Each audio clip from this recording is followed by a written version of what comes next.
stay around after. The big thing here, right? The big thing where you get your time, your money's worth is really networking. You know, I've met people here, and I've met people in other events like this that made thousands of dollars, right? Just building those relationships. You don't know who here can help you and what you're struggling with. But I'll go ahead and let Shane close it out. And also just to touch on that last little bit, I'm a little bit short as well, but with what you said on networking, welcome to many people to this up on their talks and you guys can that's some of the wrong and figure it out. It's not it's gonna be awkward, but it's all good.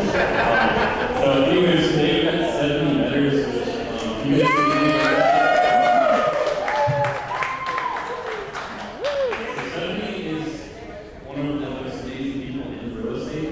she does 200 plus deals a year and specializes in construction, fixes hours, everything. She owns over 1,000 units. She's also a part-time nurse. Nurse practitioner. Nurse practitioner. 2 more weeks. 2 more weeks, yeah. Long story short, she has the best CRM for real estate investors on that bank. What is like 3,000 or 4,000 users now? Almost 4,000. Almost 4,000. Wow. You know, a lot of people coming in using CRM. So that's what we got. Anyways, without further ado, step in. Thank you. Do you want to do the t-shirt stuff? Yeah. Okay, you do whatever you want to do with that. Okay. Where's it? Which one am I using? This one? Okay, all right. Oh, this is recording. Oh, okay. Hey, everyone. I'm not too far away from you guys. I'm out of Charlotte. So all of our real estate investment is all out of Charlotte, although the syndication deals that we do for apartments are really all over the Southwest. But I'm not too far away, so I'm honored to be here and talk to you guys. Hopefully you get some value out of this. I'm going to talk to you about the entrepreneurial journey and really what that looked like for me starting out and how to build a company and how to build long-term wealth. So, do you want to do my little clicker? Just to give you guys a little background. Did I do it wrong? Click one more time.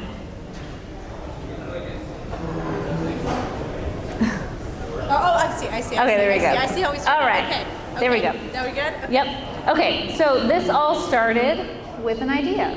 And I will completely give my husband credit on this. It was my husband's idea. Me, back in 2007, I was 21 years old. I was fresh out of college. We had no money. We were brand new married. I just wanted to have babies and work in medicine, right? I just graduated from nursing school. The plan was not to go all in 2007. But my husband watched these shows on TV and he wanted to flip a house. So somehow, I still don't know how, he convinced me to buy a house that was foreclosed and had water damage and mold, all the things that were terrible at the time, right? And he convinced me we bought it. We actually had to break into the house to paint over the mold to qualify for a loan. It was like crazy. Yeah. So we got a conventional loan and we were able to buy it. Lived in that house, flipped it. In 2009 is when we sold it. And this was in Binghamton, New York, upstate New York, small town. IBM was a major employer in Binghamton. And we literally sold that house 2 weeks before they laid everybody off for the crash. So we were super, super lucky. Sold the house. We made about $60K off that. We put it in a CD and we went to grad school. My husband is a physician assistant, and then I went to nurse practitioner school. So off we went to grad school. We lived on Long Island. We decided not to flip while in grad school. And then my husband's like, hey, want to do that thing again? Remember that time we made some money? Should we do it again? And I had sheetrock PTSD. So I just said, okay, we'll do it again, but not yet, right? Let's get settled first, and I will never live in a flip again. We did that once. We're not going to do that again. So here we are in 2011 trying to figure out where to go. We have $200,000 in student loan debt, like a little bit more actually, but $200K between the two of us in student loan debt. And we're going to do this real estate and the medicine thing. So we chose Charlotte specifically because of the real estate market. I feel Charlotte's a really great market because we can mirror Jacksonville and Raleigh. So when we did kind of a little analysis to see which markets were growing, we felt at the time that Charlotte was just behind those markets, looking at the sale prices, looking at how they performed in 2008, and I felt pretty good about it. Plus it was near an international airport, plus it was in the South. My parents were going to move down here when they retired. So we did it. We just jumped and we did it. So Some more years go by, 2012, and forward, and my husband is asking, when can we do this again? When can we go? When can we go? And I honestly had so much fear, right? Like, we have all this debt. Now we have little kids. We had 2 kids at the time. And I was scared. I didn't want to go all in. We spent all this time, going to grad school. We have this debt. Aren't we just going to do our careers? All those questions, And if you click one more time. So I really had to ask myself, like, what is my threshold for saying yes? Here's my husband. He wants to do this. Where do I have to be in order to do this, right? So logically, I decided, okay, we're gonna make a bet on ourselves. We're in Charlotte. We bought a little house, and we bought in Charlotte because we thought this real estate market was gonna grow. So we said, okay, if this thing does what we predicted to do, our house will appreciate. So let's do this. So if in 2014, we're gonna give it 2 years, if our house appreciates, then we're gonna take out a home equity line of credit. So that was our bet. I'm like, I bet we're right, but this is kind of what I need. I need a little bit of money in order to do this. So that's exactly what happened. Really, how I got over my fear was making a calculated bet, if that makes sense. All right, and it worked. You can go ahead. All right, so fast forward till now, right? All right, I don't know how well you guys can see this, but this is a timeline with a bunch of arcs over it. And I love this picture so much because there is no designated period of time on this timeline. And I really feel like this really embodied my journey of entrepreneurship. And everybody is different, right? It doesn't say if this ends in 2 years or 20 years. And what else I love about it is in the beginning, if you see that first arc is not the end arc. So sometimes your initial vision isn't where you end up. So I think it's really important to feel that, because it's okay that your vision changes. It's okay that you change where you go as long as you start. And for me, this was a case for me, because when I first started this, I had no idea how to dream. I had no idea how to think that big. Right? I was like, I'm gonna be a good girl, I'm gonna go to school, I'm gonna get a really good job, and then I'm gonna have babies. That's kind of what I wanted, right? And I know this is not me wearing my feminist hat, but that's what I wanted. I wanted to practice medicine, and I wanted to have a family. And thinking about doing something outside of that was huge for me. But now that I'm further down this timeline, there's a whole new world open. It's a totally different world for me. So many jumping points along the line, right? Lots of opportunities. And a big part that I want to highlight here too is that it costs something. So this bottom line, where there's these like little columns, every time you jump is sacrifice. Every time you jump, you say yes to something, you say no to something else. It's really important to weigh that into your decision making when you're making these leaps on your journey and when you're building a company. Sometimes you go back, sometimes you go backwards, sometimes you get stuck, and that is all normal and part of the whole process. Go ahead and click it. All right, there's my brain after we decided to actually start. You can click all the way through. Okay, oop, one more back. There we go. Okay, so these are my stages of grief, trying to start a real estate company and trying to grow a business, and quite in that order, to be honest. First starting, I had this big identity crisis. Then I had to work with my husband. Working with your spouse can be extremely challenging, so that we had to get over that. I had to learn a lot about leadership. I had to build systems, and I had to understand what to do with opportunity. And then I had to come to terms with what I needed to do this. What are my personal needs? Okay, so let's talk about the identity crisis. My phone is ringing. Oh, you shoved some weird. All right, here we go. This is what I went through, and I'm hoping if I'm really vulnerable about all this, you guys maybe identify a little bit with it, right? But here we go, right? The normal career, the normal path that everybody wants you to take. I'm trying to deviate off of that, and I really felt like, who the heck am I to do that? Why do I want to make all this money? Why do I want to have long-term wealth? Who am I to even ask the universe for that, right? For that blessing? Am I more than my degree? Is it okay that I just went to school for all this and then I do something different? Should I do that? Shouldn't I be grateful? I just got a kick-butt job. I'm doing open heart surgery. This is my dream. I've always wanted this. I have it. Shouldn't I just be okay with this? Should I ask for more? I'm a mom. At this point, I have 3 kids. Can a mom do this? I have a lot of responsibilities at the house. And really, what am I really good at, right? Can I actually do that? And how do I know that going down this journey is okay? And these are things that really went through my mind all the time, and I really had to come to terms with all this. Go ahead and click. So, this is what I've learned, okay? I am a collection of valuable skills.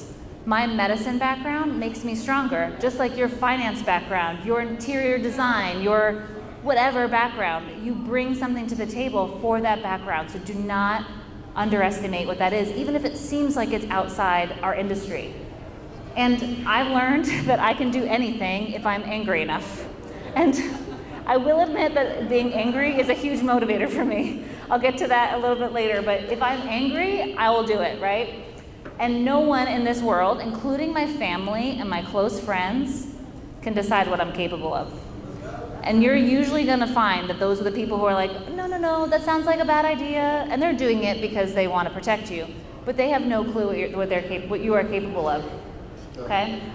Being a mom makes me stronger. I am better because of that. I can connect with homeowners better than that. I'm real because of that. Same thing with dads, all right? And I will know if something is okay by collecting information and then making an incremental decision. Now that may seem obvious, but when I first started, I felt like I had to know all the things all at once. You don't. Just one thing at a time. What do I need to make a decision? And just do that thing and then do the next thing. All right? Okay, spouse. Here's another big question. How do we have a good marriage or a good relationship through this? Right? This is hard. You're all in now, right? And often your significant other and you have the first roles in your company when you're starting this. So you're kind of in it, right? Not always, but a lot of the times you are, whether you want to or not. So, shared vision. This is my challenge to you guys with significant others. If you are the visionary, if you are the person with the idea who's gonna go venture forward, we call those visionaries, CEOs, the initial leader, right? If this is you, I challenge you to lead your spouse first, or your significant other first. I want you to first start to stir the heart of that person, inspire that person. And if this is your spouse who's encouraging you, I challenge you to trust your spouse enough to lead you. And I've got a bunch of stars next to that because I'm not easily led. That was hard, right? That was probably the best gift I've ever given my husband, is to trust him to lead me. That was a big one, right?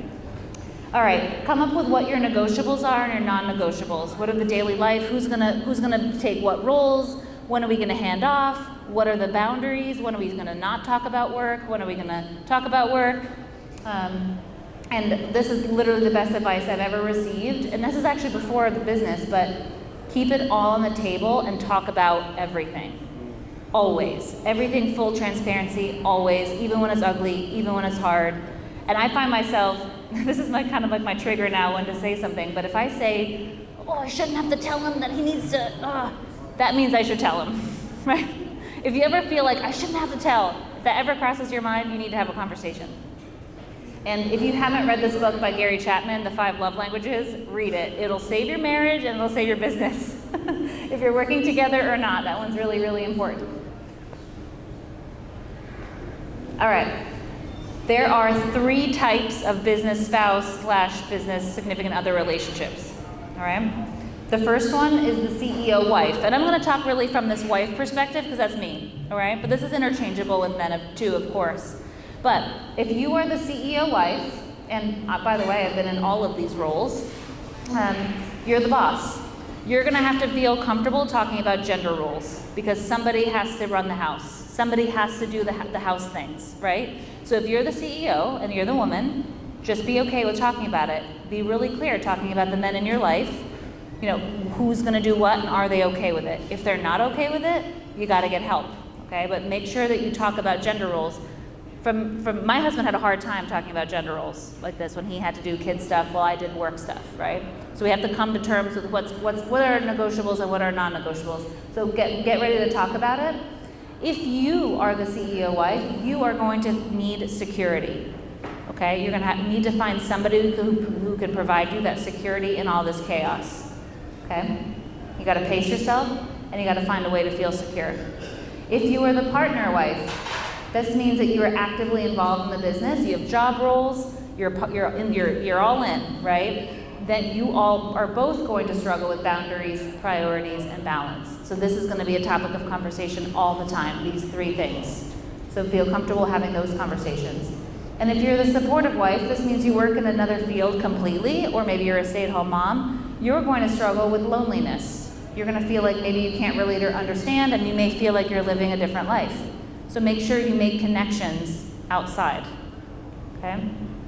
So if this is your husband, if you're the guy and this is your wife in these roles, think about these same things, all right? Make sure you're having these conversations with your spouse.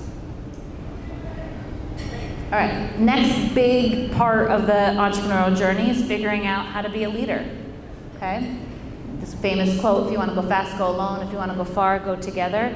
If you want to build a company that's going to last, if you want long-term wealth, you need to find a team. You need to grow a team, okay? It's beyond tasks. You don't want just admins. You want people who think and bring ideas to the table and want to grow with you. It's really important to know what your core values are, so you surround people that are like you, that you'll get along with, or else you won't like your company. That's not fun, all right? And these are a couple big ones here that I think are really under-mentioned.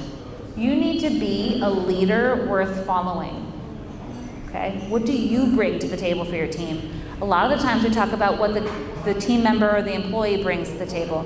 It can't just be one-sided. What do you bring? Why should anybody follow you? Like, why should anybody trust you or like you, right? And have a vision that's worth sharing. This one can be tricky because when we first start, generally the first goal is long-term wealth for yourself, right? Like, I want legacy wealth for my family. I want to leave something behind for my children, et cetera, et cetera. Well, the people who work for me don't care about that. They care about their wealth, their security, their family.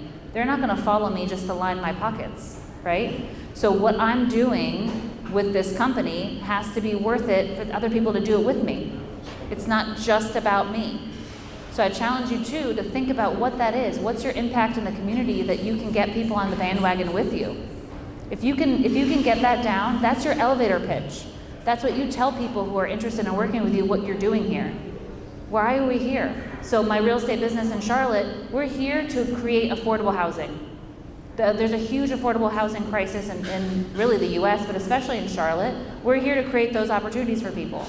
And we're gonna do 1,000 a year one day, within 5 years. We'll probably be at 250 this year. Are you on this bandwagon with me? We can do this. This is what we've done. This is where we're going. Do you wanna come? It's not about me getting paid, right? If we do that, I'm gonna get paid, no problem. But we're here to make an impact, and this is what we're doing with that. Make sense? So make sure you have that vision that's worth sharing besides yourself. Okay, now let's talk about my favorite thing in the world. This is what I never knew I thought I'd love, but I love, love, love systems. I am completely a process girl. I'm a systems girl. This is my favorite. This is how we grow the company, okay? We get ourselves right, and we get our leadership right, so that we can build a company with systems. So this is the key to freedom. This is the key right here. Okay, so I'm gonna spend most of my time talking about systems from this point forward. So if you guys have questions, you totally can raise your hand and ask me to go into more detail. I'm gonna try to be really thorough and tactical here, but please raise your hand, okay? Okay, so first things first, what is a system? A system is basically an organized collection of people and processes that are integrated to accomplish a goal, okay? A process is how we do something. Okay, it's this flow activity, it's a flow of activity, it's a flow of decision making, and it's a step-by-step what is done. Okay, what happens when the phone rings? We answer it, what do we say? Then we say this, then we say that, right? That is a process. A policy is the rules, okay? The rules that we follow along with the process, okay? Yep. All right. There are a lot of different operating systems to run your business on. These are probably my favorite three. EOS is the Entrepreneurial Operating System. Traction, if you've ever read that book, goes over what EOS is. It's phenomenal. Empire is made specifically for real estate and beyond by Gary Harper. He's amazing. Empire curriculum is insane. 4DX is another really famous book, 4 Disciplines of Execution. Okay, those are all frameworks of how you can run your business. You do not have to reinvent the wheel. You can get one of these books, and it'll basically show you how you can start outlining and putting the skeleton together on your company. So, what that teaches you how to do is how to build. Okay. First things we're going to do is we're going to take these big goals and we're going to put them into actionable steps. Right? You want to go to the moon. Okay. What do we do first? What do we do next?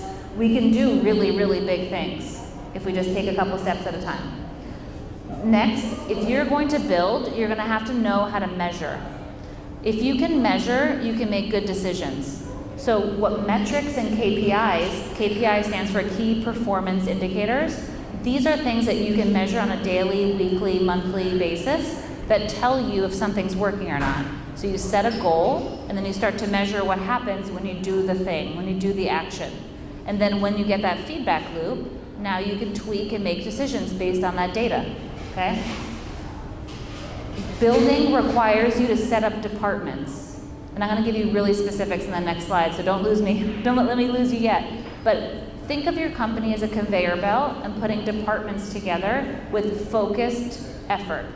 Okay, so one person cannot do all the things in your company all the time. They're going to start being segmented out into departments, and those people are going to focus just on those tasks.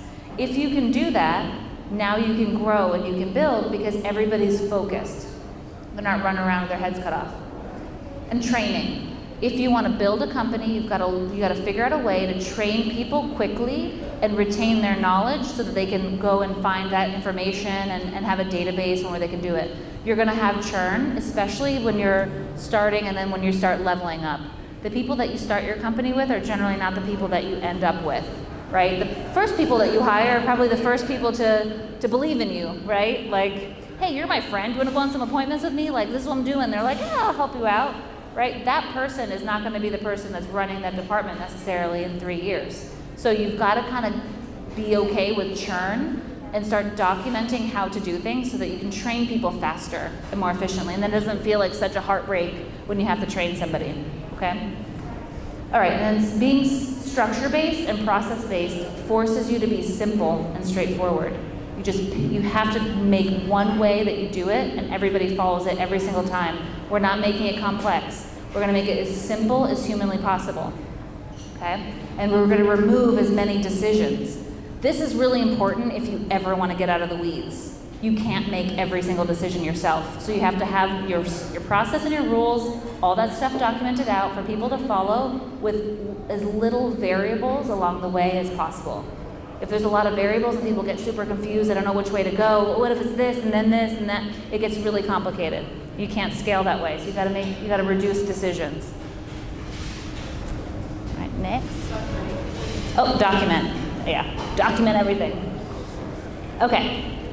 So here, it was kind of funky here. Hit it a couple more times. Yeah. Yep, keep going through. I don't know why I did that. Okay.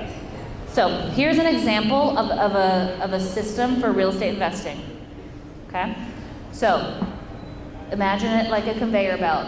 We're starting first with marketing, then the lead comes in, right? The marketing generates a phone call, generates a lead form being filled out. Maybe somebody picks up their phone or answers the door when you door knock, right? Then they're a lead. This is somebody who could potentially sell you their house. Then there's a conversation about buying their house. That's a sales process, your sales department. Then you got it under contract. Now you got to figure out how to get it to closing. That's the whole transaction process, working with the attorneys, working with title, checklists, getting keys, lockbox, all those things are transactions. Dispositions is how you're going to sell it, right? Either you're going to wholesale it, maybe you list it on the market, maybe you buy it yourself. Dispositions is the department that deals with what happens after you get the contract, right? Like where does it go after closing?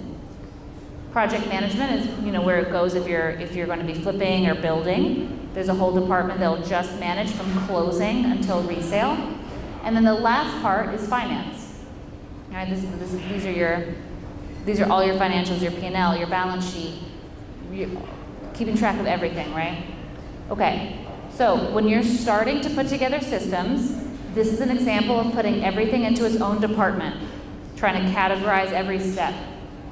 Then when you start making processes, the first place where you start to make a process is where there's a handoff. In my opinion, that's the easiest way to do it, okay? So as you see in between all of these are what I would consider the starting process to document, okay? Like the lead responds, what happens next? The appointment is set, the contract is signed, etc. These are the transitions. So if you start documenting something, start with this. And usually you have to start backwards first, right? Like, okay, I just bought this house, now what do I do? And then so forth. But this is where I would start documenting. And then you can document off of those as you get deeper into the department. Okay, when we're talking about building processes and building KPIs and metrics, let's start with marketing first. So how do we get a deal? How do we buy houses from people? There's 4 really main ways on how we can get a hold of people. We can pull a list, either we buy it or we find it ourselves, we curate it ourselves. You can buy lists off ListSource, off PropStream. There's a million different providers, okay, of lists. ListSource is really good. I used ListSource for a really long time. PropStream is also good and affordable, okay? You can buy lists of people. So you can buy criteria. Like, I want to buy people who've owned a house for more than 20 years and have the house ages less than 2020, okay? You start trying to think of who has equity in their house and who would be willing to sell it at a discount. Okay, so generally that's people who have equity, they've lived there a long time, they may be a little bit older, they may be in pre-foreclosure, a lot of different criteria. So start thinking about who these people could possibly be that would sell. Okay? Driving for dollars, you're looking for vacant houses for this. Absentee landlords, basically out of state, they don't know the house is in disrepair, or maybe they don't care, maybe they want to get rid of it, maybe the tenants are taking care of it. Okay? You're going to start putting together of possible people who would sell to you. Okay? Then after you get that list, you're going to skip trace it. There's some free resources that you can use for that. Google is really powerful. Facebook is also extremely powerful. So use your free resources for sure, and then you can buy some paid resources too. TLO is gold standard. I'm not sure if we can get TLO data anymore, but you can get free people search, and you can pay for skip tracing, for doing background checks basically on who owns the house. Who owns the house is public record, so you can generally get the name, and then when you have to get their phone number, right? So you can pay for their phone number. You can do push marketing, which is cold outreach. This is texting people once you've had their number. This is cold calling people. This is you trying to reach somebody who has not opted in yet to you. And then there's pull marketing. This is paid advertising. This is like Google ads, Facebook ads, mailers, etc. Okay? Generally, that's the most expensive thing to do. If you have time, do the free stuff. If you have money, do the paid stuff. And in the end, you'll do both. Really, both are really important. Okay, after you get that lead in your system, the next thing that becomes the most important is how long it took you to contact them. Okay, if their phone rang, I hope you answered that live. After all that effort, after all that money, and they rang and they called you, I hope you answer it live. If you did not answer it live because you're busy in your W-2 job or with your kids or whatever it is, I hope you call them back right away, within 5 minutes, ideally. Okay? So that's that time to contact. How long did it take? That's a really important metric. The better you are at that, the better you are at qualifying leads, because now you have the opportunity to. So now you've got the person on the phone, you're going to get some information about the house, right? I want to know how old the systems are of the house. I want to know how long they've owned it. I want to know why they're looking to sell. I'm trying to dig for some pain points. I'm looking for financial motivation, repair motivation, or personal motivation, okay? And then you're going to follow up with that person until they are qualified. And if they are qualified, yep, this sounds like a house I want to buy. I want to set an appointment with them, and I want to get out there as soon as I humanly can. And that's where we transition into sales management, okay? After all that effort, I hope that you actually attend that appointment. I know that sounds kind of crazy, but don't no-show, Okay, don't cancel that appointment because you got busy and they really weren't that motivated. If they were at all motivated when you talked to them initially, you better go, because sometimes they undersell themselves on the phone. Oh, well, my daughter might buy it, or I guess I don't really have to sell, but I'm interested in an offer. If they're responding to you and they're willing to set an appointment with you, you go. I can't tell you how many times people have undersold themselves and I show up and it's a hoarder house, right? And they're like, oh, I guess I do need to sell, right? So go on the appointment. And then I want you to think about what you do during the appointment. What is your process of going through the house? How are you looking at the house? How are you analyzing it? How are you talking to the homeowner as you're walking around? How are you coming up with your offer? In general, you need to be prepared for your offer before you even go. So you have your ARV, you know what the house is worth before you go. All right, and then when you're there, you're gonna get better at analyzing how much stuff is gonna cost to renovate, okay? And then you can make an offer on the spot. I hope after all that, you make an offer, which again, sounds like it should be obvious, but a lot of people are like, well, let me go home and run the numbers, right? And then you kind of wuss out after all that. You're like, oh, I don't wanna, they're not gonna say yes to this. Oh, if it doesn't hurt to make the offer, you've paid too much, okay? It's gonna be uncomfortable. Get comfortable with being uncomfortable and make the offer. Just raise your hand. Was that a heck? Oh, okay. It's like, yes! Okay, all right, so make the offer every single time. If you attend an appointment, my team will make an offer 90% of the time. 90 is the goal. It's not 100 because stuff happens, right? Crazy situations come up. Sometimes it's not the best thing for the homeowner to sell the house to you, and you've got to be real about that too. So 90% of the time, I expect an offer made, and then the contract being signed 20% of the time. So if I make an offer, we want to get an acceptance 20% of the time. That's the goal. Okay? You're going to start off lower than that, and as you kind of get your process together, what you say, your confidence level, the way you can disposition a deal, you'll close more deals and you'll get more signed. Okay? So get that contract signed. If you don't have it signed, have a follow-up process. When am I going to meet you next? If you don't get the contract signed on that appointment, either a phone appointment or in-person appointment, you leave that conversation with a follow-up date. Okay, when should we talk next? I'm going to call you on Friday. Make sure you have a subsequent follow-up appointment set. Okay, go. All right. Okay, transactions is next. You got that contract signed. What's the checklist? What are the things that need to get done? Got to send it to the attorney. You got to do a deal review with you and your team. Make sure you know your title companies and you get familiar with what they need to close. They're your friend for sure. I want you to keep your seller engaged through this process. You've done all this hard work. Do not stop talking to the seller because they'll start feeling insecure. And then they're like, oh, well, this guy called me. I'm going to go take an appointment with this person. And oh, I signed another contract. And you're like, well, we signed a contract over here. Oh, I didn't know. I didn't hear from you for 3 days or whatever, right? And then you're going to lose this deal because this person's not going to show up to closing. So make sure you stay engaged with your sellers. This is a really easy one that you can automate or hire out for with an admin, right? Don't trust the attorney's office to do this. They're super busy. They're not advocating for you first. Make sure someone on your team does that. And after you close, make sure you get a review, okay? Thankfully, with the presence of iBuyers in the market now, it's a lot more acceptable to sell your house to an investor. So thank you, Zillow and Open Door and OfferPad for spending $1 billion, making that okay. But, we have this advantage of being the local person buying. So make sure you get the reviews and get that credit, right? And get that reputation. I want you to track how long it took for you to close and if you closed on time. These are important metrics for you and your team to see if you can deliver on what you promise and if you can actually close quickly. And then what can you do to close faster? Time kills all deals, so anything you can do to close faster, the better. Okay? All right, dispositions. This is the list. This is your buyer's list. Okay? The dispositions, if you're wholesaling, you need to have a good buyer's list. You need to be out at RIAs like this. You need to figure out who's doing what in the market. You need to know these people. You need to be friends with these people. If you are not a friendly person, find yourself a bro who will be. Okay? I've got mine's actually a female, our disposition rep. She's amazing, and she's the bro. She will be friends with everybody. She's like the life of the party. This person knows you and everything about you, right? And they're super easy to talk to. I'm going to find you a deal. You want a deal? Yeah, look at this. Real estate's amazing. Here's your deal, right? This is the person you want in this kind of position if that's not you, right?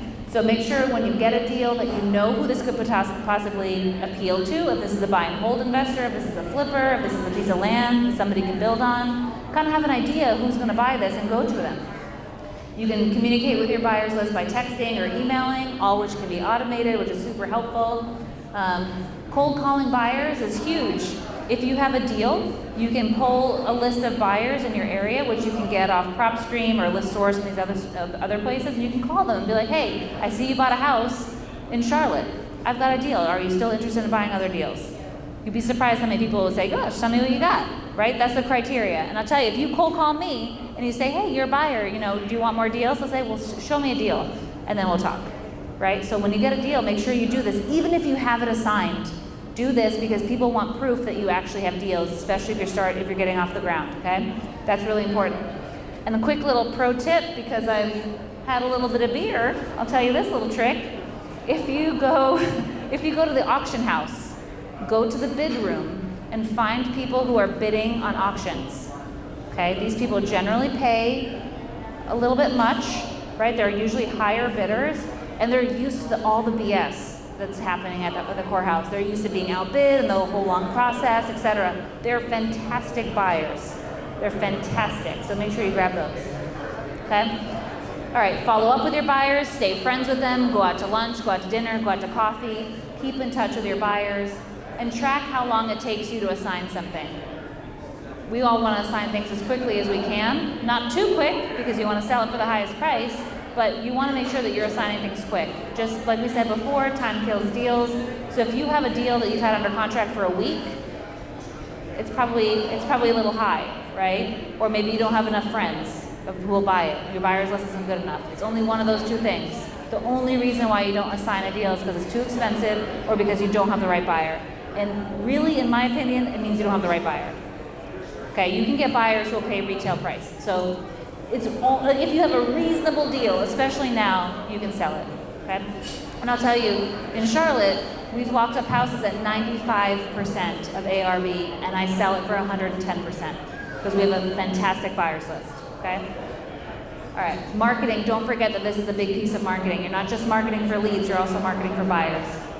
Okay, but track how long it takes, and then track if you actually sold it for what you thought you would.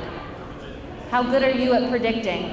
This is really important, especially when you're building, because if you find confidence in your own predictions, you will do more, right? It kind of helps you fight that fear. If you can predict it and you do it, and you're like, oh yeah, I can do this. I'm figuring it out, right? It's that feedback loop. All right, project management. How many people here are flipping? Raise your hand if you're flipping houses. Only got a couple, 3, okay. You got some buyers over here for people who are wholesaling, okay? All right, project management. I want you to have your scope of work and your budget before you close on the house. Day 1 of ownership, which is the next day after closing, you are starting demo. Do not sit on this house and contemplate budgets and contractors. It's too late at that point. You got to know all that before you purchase it. Day 1, you are going. Demo is there. If the demo crew doesn't show up, you call the next person on your list, they show up. I don't give any contractors second chances. I have a Rolodex of people. It's an old term now. I have a CRM of people. And if you don't show up, I don't care. You're out. Next person, next person. I can't tell you how many times I've been strung along. Oh, and I'll get there tomorrow, and then they don't show up tomorrow, and then I'm like 2 weeks in, and now I'm like strung with this guy, right? If they don't show up, they're out. The next person is there. So you always have a backup. Have a backup of people who can do every single thing. Okay? Every single thing. Even if it's more expensive, do not wait. Time costs more than a contractor who's a little bit more expensive. Okay? So all that is done before close. Then I want you to start breaking out, just like we broke out your company into these different departments, break out your renovation into stages. Demo stage, interior stage, exterior stage, punch list stage, or whatever you're doing with new builds is the same way. Permitting, slab, vertical, roughs, etc., right? You're going to break it out into stages, and then you're going to measure how long it takes between each stage and what your needs are and where you're getting stuck, right? I can't tell you how many people say to me, and I've said the same thing, it's like, I'm over budget and over timeline all the time on my repairs, on my flips. Well, where? Where do you go over timeline? I don't know, the whole thing. I'll tell you, it's not the whole thing, right? You're struggling with one stage. And I'm willing to bet it's punch out. Does the last 10% of your project take 50% of the time? Probably, right? So now you've identified that. The punch out takes me too long. So now you make a change in that part of the renovation. Get a different punch out crew. Okay, hire people just to do punch out. Those people aren't burnt out anymore. They're not tired of showing up. They're not tired of you haggling them, right? It's a fresh crew to get it through to punch out and get ready. Okay? That's an example of like how you start solving a problem in a department. Contractor management, we went over a little bit. Make sure you have a huge list of contractors. You drive for dollars, drive for contractors. You drive around the road, take a picture of every single working van that you pass. Put that in your CRM. That's your backup. Call those people, get their W-9s, get their insurance information, keep that on record. Okay, make sure you get their W-9 and their insurance information before you pay them. Because after you pay them, you're never going to get it, and then your finance person's going to kick your butt. Okay? Before you pay them, get it. If they don't have insurance, do not hire them. Don't get burned. Okay? You have enough liability with owning the project. And by the way, that helps you get private money lenders. If you say these things, this is what I do on every single project. Every contractor is insured and bonded. We have all these things in place. People are like, okay, I feel like I can trust you a little bit more, right, to manage my money. How much of the time are you on time? How much of the time are you on budget? All right, those are your metrics for that department. And then finally, finance. This is something that we all glaze over, and we look at this once a year. Don't do that to your poor bookkeeper or your poor tax attorney, right, or your CPA. Do this throughout the year. Keep your P&L updated weekly. If you do not have the time or bandwidth to look at QuickBooks online, hire somebody who will. This is the best money you will ever spend. Okay, I promise you. Get somebody to do your books. You will save money on taxes. You will save a ton of heartache. Do that. Balance sheet. A balance sheet basically, for P&L, if people don't know what that is, that's your profit and loss. That's tracking if you're actually making money. You need to know that, okay? You need to know if you're making money. Your balance sheet there, your cash on hand, that is not how much money is in the bank. Do not make a decision to buy a property based on what your bank balance is. That is not how much money you have. Make sure you've done all the math before you consider buying a house, or you're going to rob Peter to pay Paul for years. Okay, I've been there. I'm like, oh my gosh, I am backwards. I'm 3 projects behind before I make money. Don't do that to yourself. Know how much money you actually have to spend. Your balance sheet is also what's going to keep track of your assets. That's your net worth. Your balance sheet is your net worth, you guys. Okay, this is what you own. Make sure, even if you're wholesaling, that you have assets. Don't forget to put some money away for you. Buy rental properties. That's what we're all here to do, right? So make sure you're putting assets on your balance sheet, even if it's just one a year while you're wholesaling and getting your stuff together. Figure out a way to start populating your assets. Cash cycles are super important. All of the stuff that we've done prior to finance is going to tell us what our cash cycle is. How long does it take for me to make a profit? If I put money out there, how long does it take for me to get it back? You need to know that, because otherwise you're going to go crazy, right? You're going to be like, oh my gosh, I have all this money, and then I have no money. It goes out to the project, and then I have all this money again. And you don't know how to predict it or how to make decisions. You need to know how long it takes. Private money lenders, there's never enough, okay? I have probably about $5 million in private money. I still need 5 more. It's like you never have enough. So make sure that you're talking to lenders all the time and recruiting people, okay? They want to play. They want to play in the sandbox. Just like you guys are probably interested in apartments, right? How do you learn about apartments? You start doing a couple deals with people who know what they're doing, right? Same thing with private money lenders. Almost everybody in America wants to flip real estate or own real estate or open a restaurant. Those are like the most common American dreams, right? Okay, so people who want to invest with you, they're part of the American dream. I want to be like you in the end. I want to be the private money lender. I want to just make my money make money. How cool is it to be you? You get mailbox money. I got to do all the work, right? But it's cool because I win in the end too. It's win together. These are relatively easy pitches, especially if you have a network. If you already are working, if you have a W-2 job and you're doing good at your job, you have people who are interested. You're reliable. Ooh. It just died. Ah! Okay, so what I was saying is, if you have a job, a W-2 income, the people you work with are generally interested. What? We're good? Okay. All right, so talk about private money, okay? Everyone you know is interested in what you're doing. Like I said, the American dream is real estate and restaurants, so talk about it.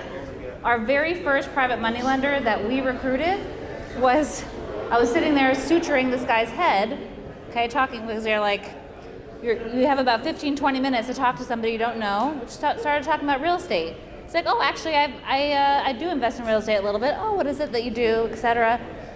It was our first private money lender, clutch deal, right? It's kind of a cool story too, doing stitches, raise money, it's good.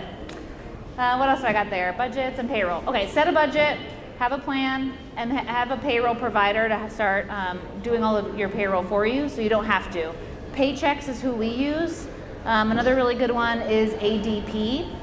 They'll set it all up and they'll manage all your HR stuff, and a lot of times you can get benefits for your employees too pretty easily. Okay? We're almost done. Okay, so there we are again. There's your whole system, okay? We've just organized everything into departments, and then now we start hiring them out sequentially, and then it runs. Everything will run automatically. And then you start getting out of the weeds, and you start moving the chess pieces and making the decisions. All right, this is the end goal. This is the dream right here, when it can run by itself. Okay, and I can tell you it's possible. When did you feel like you and your husband needed to scale? Like, what was the point you got to where you felt like, Sure. the two of us can't do this? Good question. Okay, so it depends a little bit on your first initial vision, right? What you want out of this. Our first initial vision was really just we wanted to buy rentals. Okay, we wanted 3 rentals per kid. Okay, we have 3 kids. When we started that process of trying to figure out how to buy a rental, or we bought the first one, we took that home equity line of credit, $20,000, okay? We put $10,000 on it down on our first house, and then we spent like 8 to 10 fixing it up. And all of a sudden, all that money was gone. And that just took 2 whole years to raise, right? So we thought, well, this is gonna take too long. There's no way we're gonna get the 3 houses per kid by the time they're in college, or they need to go to college. So then we started flipping so that we could raise more money and then dump that into rentals. And then doing that, we found, well, there's a lot of effort that we have to put forward to marketing, to finding a deal, to doing this, right? So then we said, well, maybe we should flip a couple houses at a time, run a crew, et cetera. Then we were flipping, we had 3 active flips at a time, and we thought, we can't do this is too busy. If we get another deal in the system, we had to wholesale it. And that was kind of fun. We're like, well, that was easy. We could wholesale that, and we could get a little money while we're waiting on the renovations to kick in. So really, the initial plan was never to have a wholesaling business. We took this huge detour, and I tell my husband he created a monster because that was my idea. I was like, we can do this. We're going to do the system. We're going to own the system, right? First, we wanted just a passive income, and then we thought, okay, if we can't quite be totally passive, what if we're passive owners of a company, right? Let's go down this road. I didn't think it would take 5 years to get there, but it took 5 years. And now we passively own the real estate company. And now that cash that produces, we go and we buy assets with. So it was right around that year mark that we realized we can't do this by ourselves. This is way too much. We're bringing kids in the car. We're bringing contractors paint, and we knew we needed to hire. So our first hire was transactions, and then it was project management, and then it was sales, and then it was leads. And then all of a sudden we have 1 person in every department, and pretty much everything can get done. But then you're 1 man deep in every department. So if that person's sick, or that person's late, or that person doesn't work out, then you're kind of screwed again. So we started hiring out more people in that department and being more focused for each person. So hopefully that answers it. But we really, like when I showed you in the beginning with the arches, I never thought we would be here, right? I really just wanted rentals. But we had to pivot midway through and figure out how we were actually going to do it the way we wanted to do it. And like I said, we had so much debt. We didn't have a cash that we could just slowly siphon off. I mean, we had nothing. So we had to raise that money fast.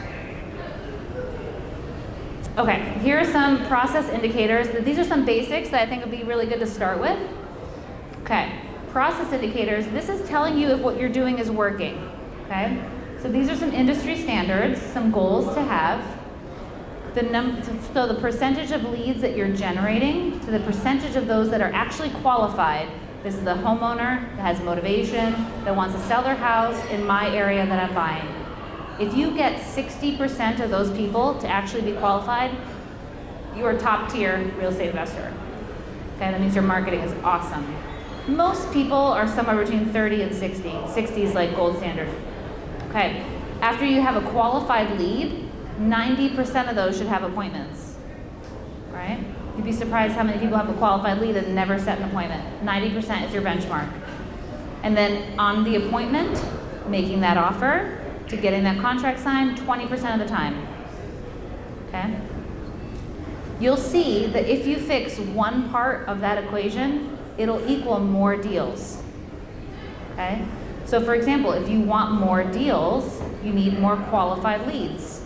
You need more leads. If you fix each part of this process, the downstream increase is exponential. It's not just about the sales process when you're on the appointment, okay? All these things are important, of course, but if you can get more qualified leads that equal more appointments, you're going to get more deals, right? And then the performance indicator, this is how well your company is doing, right? How does all those processes work together to equal the goal of the company, which is to buy houses? 10% of the leads that you generate should equal a deal. And most people are between like 5 and 10. 10 is like benchmark. So only 10%, right? We're not looking at 100%. We're looking at 10%, but the only way you get there is with systematic activity. Every single time, the same exact thing. You want to click it? Okay. After you have some success, and after you have some systems into place, you're going to start hitting and seeing opportunity everywhere. I talked to you a little bit about that confidence that you get when you hit a goal that you set, right? Your eyes are opened. I was thinking up the other day, I'm like, who's making buttons? Maybe I should make buttons. It's ridiculous, okay? Like you start thinking about, you see opportunity everywhere. Oh, we should do this, we could do this, right? It's a problem, at least for me, okay? Once you start solving more problems, as I say here, you'll see more ways that you can help people. And you'll find that there's opportunity absolutely everywhere, all right? Then you're gonna start having to deal with addiction, to opportunity, overwhelming feelings of like all the things you have on your plate, and what to do with all the ideas that you have, okay? So big lessons for me have been discernment. It's that maturity in your success. What am I going to do? What am I gonna say yes to, right? Because I hope that you keep saying yes, right, to things that come up, and I hope you keep these doors open and continue to grow, right? Keep an open mind, but be thoughtful about it. And create a passion criteria of what you're going to say yes to.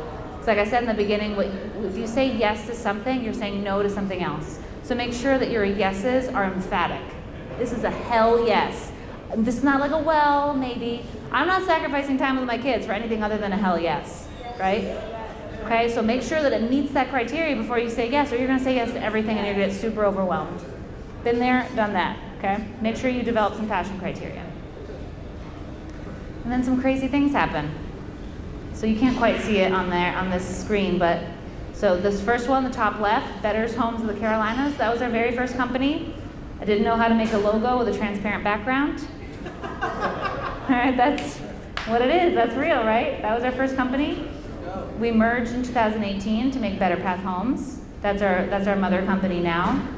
Off of Better Path Homes, a lot of really wonderful things happened because of the success there and the growth there. Left Main REI, that's a CRM system that developed off of that company. I programmed a Salesforce CRM to be turnkey for real estate investors because I needed it.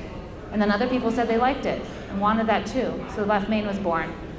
We needed more ways to find leads, right? We need to be really creative in finding leads. In 2016, I started Social Media REI. We found Facebook leads. We're the very first people who ever found motivated sellers online on Facebook. Okay, that was born out of that. The agency partner is ManyChat. It's a really cool messenger bot. And Salesforce is the partnership that we have with Left Main. Salesforce sought us out and asked us to go public with that company. So really, really wonderful things happen, and this part of my entrepreneurial journey has been incredible, right? Salesforce then spawned Main Dev, which is a development company. So now I'm the CEO of Main Dev, Left Main, and Social Media REI. My husband is CEO of Better Path Homes. And together we've done a lot of really cool things. So systems are the key for everything. You've got to get yourself centered and your family right your relationships right, and then put systems into place, and you'll find that it's easier to do it time and time again. The first time was really hard. I was telling someone, that first company, that first million is the hardest to make. It is like everything is on the line, everything feels like it's falling off. I felt like a plane trying to like ascend and shake, everything's shaking for the longest time. But once you start figuring it out and you get your systems together, so much opportunity comes to play, right? And then you can just do it over and over again. But just know that you have to hustle again for a little while, right? Like it takes about 3 years. For me, it takes about 3 years for me to stabilize a company so that I can be in the owner's box, so I can just be the CEO. Otherwise, you're in the weeds, you're trying to figure stuff out, you're breaking stuff, you're firing people are quitting on you, you know, you're messing up, right? It takes about 3 years for you to get stable, you know, from what I found. And that's just really through deciding not to stop, not to quit, and leaning on the people around you. Last thing, needs. This was the big one for me. How do you stay healthy through all this? I was talking to Devin about this. He's like, are you okay? Okay, I would say I'm okay, right? How do you stay healthy? For me, I am a workhorse. You don't have to tell me to work, right? You need to tell me to stop working.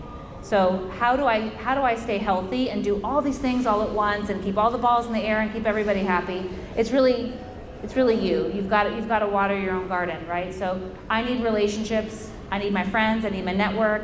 I need my work friends, and I need my like normal friends that like don't do business, right? These people that I don't try to monetize. And that seems kind of funny to say, right? But like you're monetizing all your relationships, right? Like who can I sell a deal to, right? Sounds familiar, right? So you need to have people that you don't do that with, right? Because then you can finally be free. Okay, family fun. We do family fun Fridays with my family. That is non-negotiable. We do something fun every Friday with my kids. Religion's really, really important to me. I need that spiritual connection. I need to have my church time. I need to have my prayer time. That's super important to me.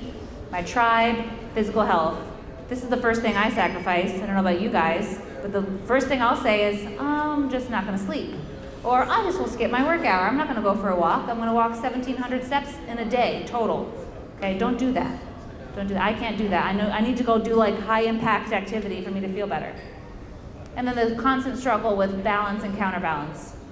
Okay, there really is no such thing as balance. There's always counterbalance. So you will always be one way and then adjusting to the other way. You kind of ride in that cycle. And this is a really good book if you haven't read it. It's called The Rest-Run Cycle. This one really spoke to me. You cannot sprint all the time.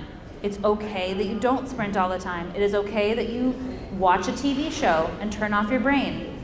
Okay? Rest-run cycles are really important. There's a really famous story in that book about the husky runners with the husky dogs. Has anyone read this book? You gotta read it. It's awesome. It's awesome. I won't spoil it for you, but it's a really good story book. It's like a narrative book about how to be the most efficient. And being the most efficient and the most productive is not about how much you work. It's about the cycle of how you work. So that was really good. And there's me, still here, balancing both sides. Right? And there's how you get me. Come contact me, come talk to me. Love to hear your guys' story. Love to add value any way that I can.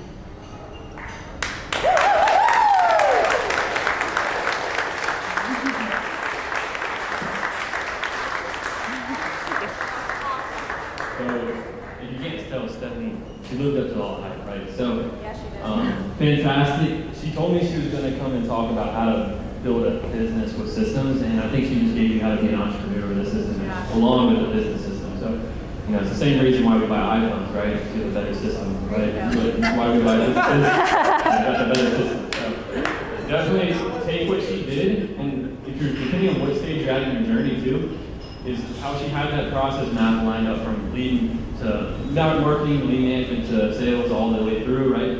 Start at the top. If you're just getting going, you just need to get leads, you just need to go on appointments, you just need to give offers, you need to give contracts. You start there, right? And then as you get more advanced, you start doing more deals and hiring people, work down the list and get granular. But ultimately start with what matters and build a system around it. So Stephanie, appreciate it. If you guys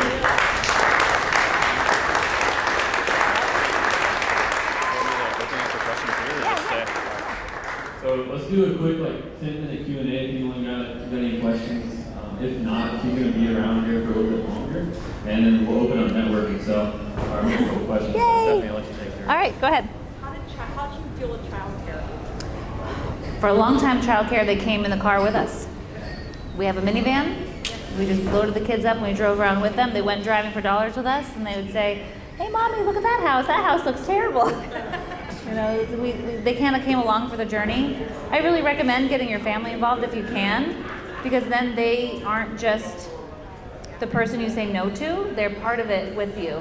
So that was really cool. And then we have babysitters, because working as a nurse practitioner, I worked only on weekends. So my husband was there with the kids on the weekends when I was at the hospital, and I was there for 72 hours. So he had to be home alone with the kids. And really, we only had one day a week that we needed childcare, and that was Fridays. And then we had a babysitter. Yeah. Go ahead.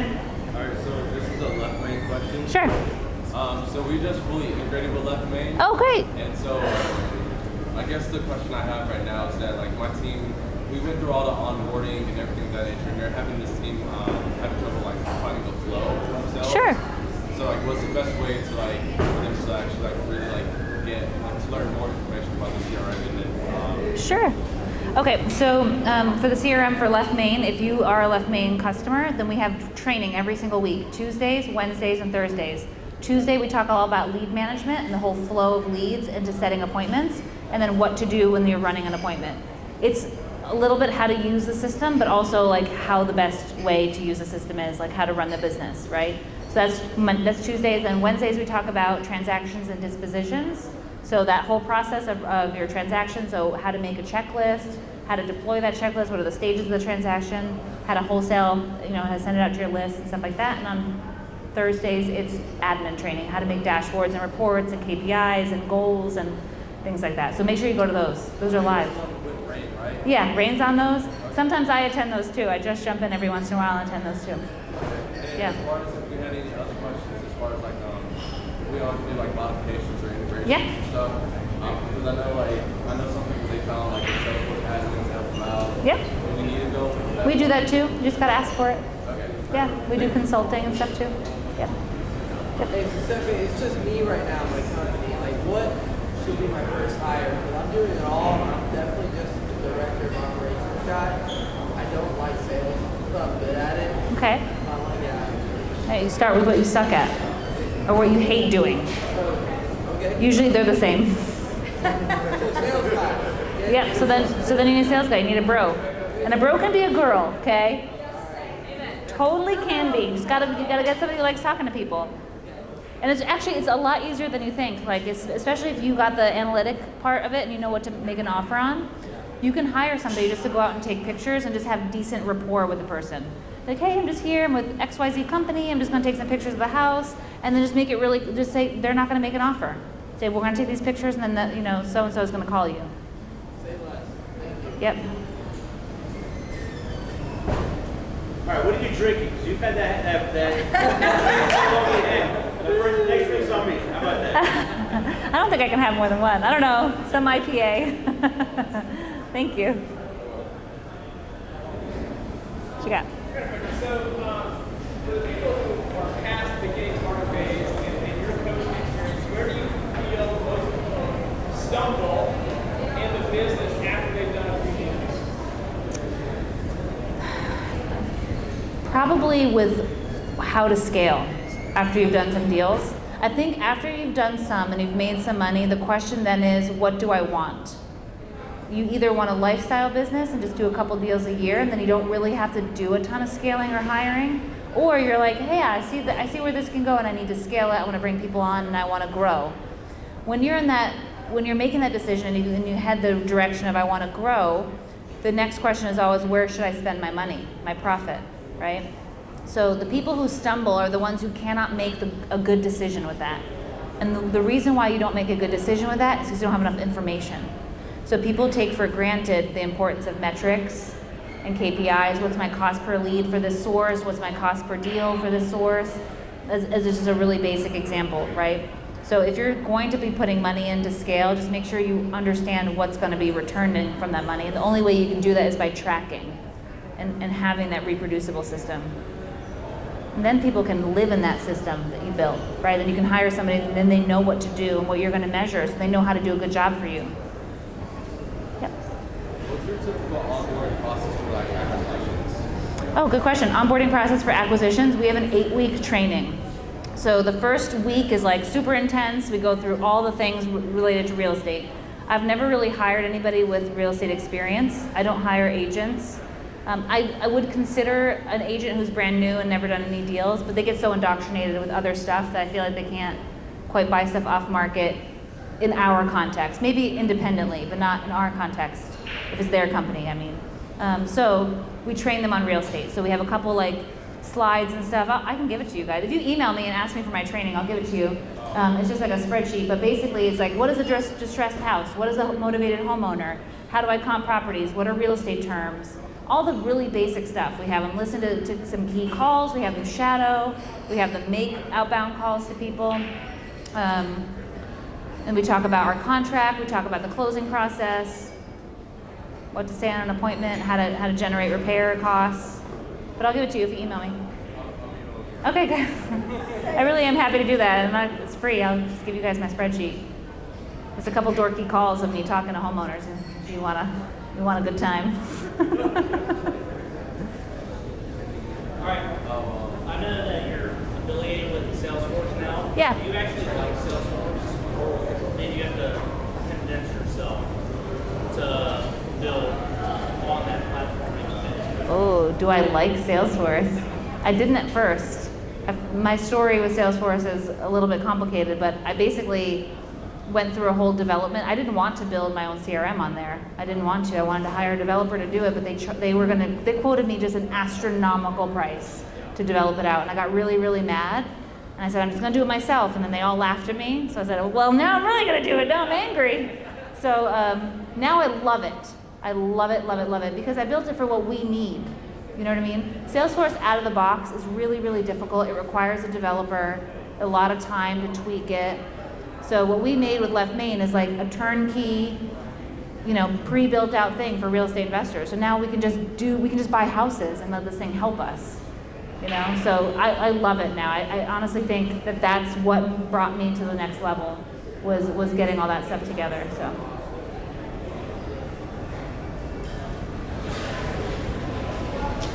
All right.